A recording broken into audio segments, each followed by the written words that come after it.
உங்களுக்கு நிம்மதி உண்டாகுவதாக, தேவனுடைய இரக்கங்கள் அதிகமாவதாக. தேவன் என்ன சொல்கிறாங்கன்னா, யாத்திராகமம் 20:24, நான் என் நாமத்தை பிரஸ்தாபப்படுத்தும் எந்த ஸ்தானத்திலும் உன்னிடத்தில் வந்து உன்னை ஆசீர்வதிப்பேன். உங்ககிட்ட வந்து தேவன் வந்து அவரே தேடி வந்து ஆசீர்வதிப்பேன்னு சொல்கிறாங்க. நீங்கள் இயேசுவை தேடி போக வேண்டிய அவசியம் இல்லை. ஏங்க அவ்வளோ நல்லவங்களா நம்ம? ஏன்னா நீங்கள் தேவனை உயர்த்தி வச்சுருக்கீங்க, பிரஸ்தாபப்படுத்தி வச்சுருக்கீங்க. அதனால் அவரே உங்களை தேடி வந்து அவர் வந்து உங்களை ஆசீர்வதிப்பேன் அப்படின்னு சொல்கிறாங்க. எப்படி பிரஸ்தாபப்படுத்துறது, எப்படி உயர்த்தி வைக்கிறது? அதுதான் சோத்திர பலி. நம்மளுக்கு தேவன் வந்து வாயை கொடுத்துருக்காருல, நம்ம வாயை வச்சுட்டு நம்ம ஏன் சும்மா இருக்கணும்? நல்ல வாயை திறந்து நீங்கள் துதிச்சா போதுங்க, அவரே வந்து ஆசீர்வச்சிட்டு போயிடுவார். எதற்காக இந்த வாயை நம்ம மூடி வச்சுருக்கணும்? நல்ல வாயை திறந்து சத்தமாக அவரை துதிங்க, நன்றி சொல்லுங்க, துதிச்சு தள்ளுங்க, அவரை புகழ்ந்து தள்ளுங்க, பாட்டு பாடுங்க, நல்லா பாட்டு பாடுங்க. அப்போ என்ன பண்ணுவாருன்னா அவரே வந்துடுவார்.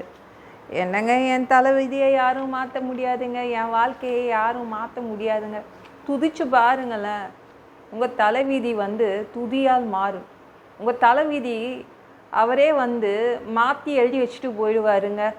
நெத்தியில் இதுதான் எழுதி வச்சுருக்குது இல்லை, நீங்கள் துதிச்சு பாருங்களேன், அவ்வளோதான், ஆசீர்வாதம் வரும். அவரே எல்லாத்தையும் மாற்றி எழுதி வச்சுட்டு போயிடுவார். அதனால தான் உங்களை துதிக்க சொல்கிறாங்க. எதற்காக இந்த வாய்? இந்த வாய் எதற்குன்னா துதிப்பதற்காக தான் இந்த வாய். வாயை வச்சுட்டு சும்மா உட்காராதீங்க, தேவனை துதியுங்க. துதிகளின் மத்தியில் நம்ம தேவன் வாசம் செய்வாராங்க. தேவ தூதர்கள்லாம் அவங்க வந்து ஆசீர்வாதமாக இருக்காங்கங்க பரலோகத்தில். எப்படி? எப்போ பார்த்தாலும் துதிச்சுக்கிட்டே தான் இருப்பாங்க, ஓயாமல் துதிப்பாங்க, இடைவெளி விடாமல் துதிப்பாங்க. பரிசுத்தர் பரிசுத்தர்னு சொல்லிட்டே இருப்பாங்க, துதிச்சிட்டே இருப்பாங்க. அதனால் தேவன் அங்கே உட்காந்துக்கிறார். அவர் வந்து துதிகளுக்குள்ளே தான் அவர் வாசம் பண்ணுவார். யார் ரொம்ப நன்றி சொல்கிறாங்களோ அங்கே தான் உட்காருவார். ஒருவேளை இந்த பூமியில் உள்ள அத்தனை மனிதர்களும் சேர்ந்து நம்ம துதிச்சோன்னு நினச்சிக்கோங்க, தேவன் வீடு காலி பண்ணி நம்ம பூமிக்கு வந்துடுவார். பூமி பரலோகமாக மாறிடும்.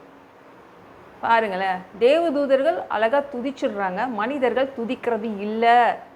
எவ்வளோ பெரிய தப்பு பண்ணுறோம் பாருங்க. தேவதூதர்களுக்கும் நமக்கும் எவ்வளவு வேறுபாடு பார்த்துக்கோங்க.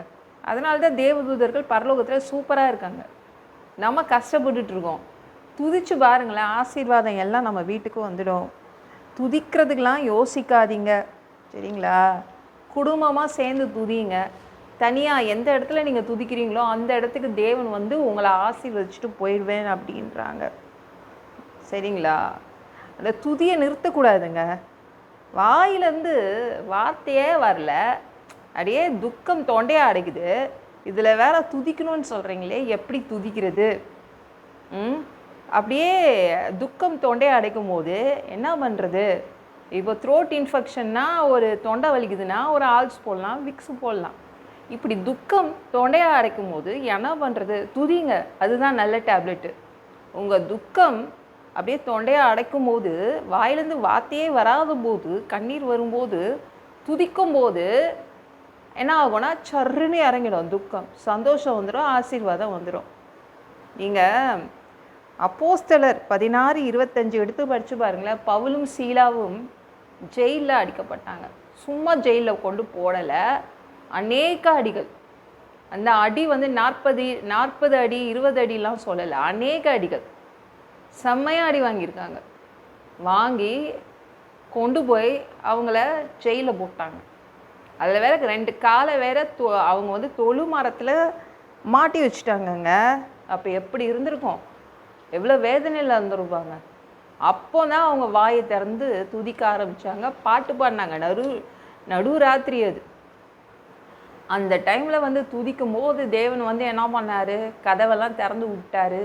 அவங்க கட்டுகள் எல்லாத்தையுமே அவுழ்த்து விட்டாருங்க. அவ்வளோதான், விடுதலை வந்துடுச்சு.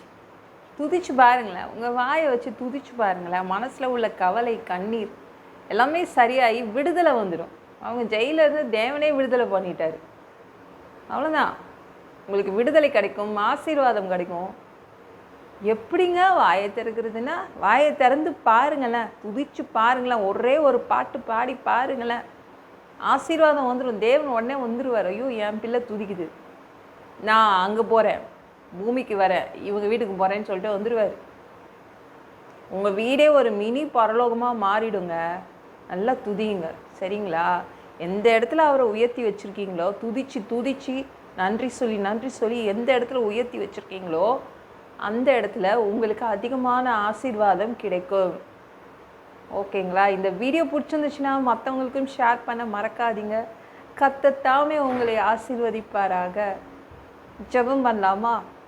அன்பு பிதாவே, உங்கள் பிள்ளைங்க உங்கள் பாதத்தில் வந்திருக்காங்கப்பா. சாமி இரக்கம் செய்யுங்க, இறங்குங்க அப்பா. உங்கள் பிள்ளைங்க இப்போ எந்த சூழ்நிலையில் இருக்கிறாங்கன்னு தெரியாது, ஆனால் இந்த துதி என்ற டேப்லெட்டை இப்போ போட போகிறாங்க, துதிக்க ஆரம்பிக்க போகிறாங்க. அவங்களுடைய கவலை, கண்ணீர், கஷ்டமெல்லாம் மறையும். நீங்களே வந்து ஆசீர்வதிப்பீங்க, விடுதலை பண்ணிடுவீங்க. நன்றி அப்பா. எல்லா பொல்லாத பிசாசுக்கு ஏவல்கள், மந்திரங்கள், தற்கொலை ஆவிகள், பயத்தின் ஆவிகள், பலவீனப்படுத்துகின்ற ஆவிகள் எல்லாம் இயேசு என்ற பெயரினை கொண்டு துரத்துகிறேன். ஓடிப்போ. உங்கள் பிள்ளைங்களை இரத்த கோட்டிக்குள் மறைச்சிக்கோங்க. பரிசுத்த ஆவியால் நிரப்புங்க. ஞானஸ்நானம் எடுக்கணும், ரட்சிப்பீராக. இயேசுவின் காயப்பட்ட தழும்புகளால் எல்லா வியாதிகளும், எல்லா பலவீனங்களும், கேன்சர் போன்ற வியாதிகளும் சரியாகுவதாக. மரண படுக்கைகள் சரியாகுவதாக. பரம்பரை வியாதிகள் சரியாகுவதாக. ஒரு மனிதனாக பிறந்தா ஜீவ புஸ்தகத்தில் பேர் இருக்கணும். அப்படி இல்லைன்னா அந்த மனிதனை பிடிச்சி நீங்கள் நரகத்துக்கு தள்ளிடுவீங்க. தீ எறிகிற இடத்துல எப்படி போய் வாழ்கிறது?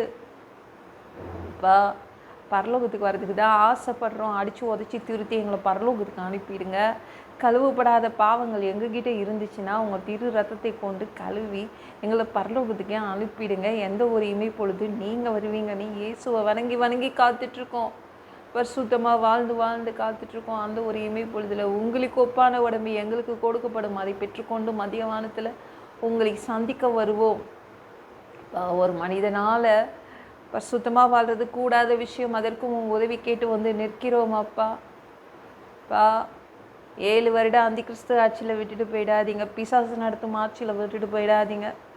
1000 வருடம் இந்த பூமியை ஆட்சி செய்வதற்காக வருவீங்க. அந்த பொற்காலத்தை பார்க்க ஆசைப்படுறோம். எல்லாவற்றையும் ஒப்பு கொடுக்குறேன். இயேசு மூலம் ஜெபம் கேளும் பிதாவே. ஆமென். நாளைக்கு பார்க்கலாம்.